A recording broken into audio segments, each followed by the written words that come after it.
that looks like a good ball. And it turned a bit too early on him. So right now, here he is, standing on a 199 and 10th. Unfortunately, he hit a 7-inch split on the first ball. Here we're hoping he takes 2. Then he can, with his confidence, have at least a 200 game under his belt.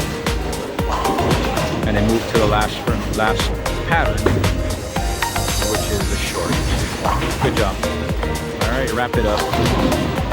So he ends off with a 201 that helps him climb back in this U18 Division.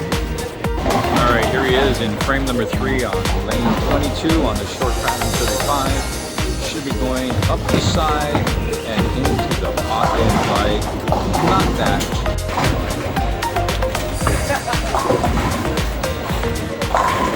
Very good, very good.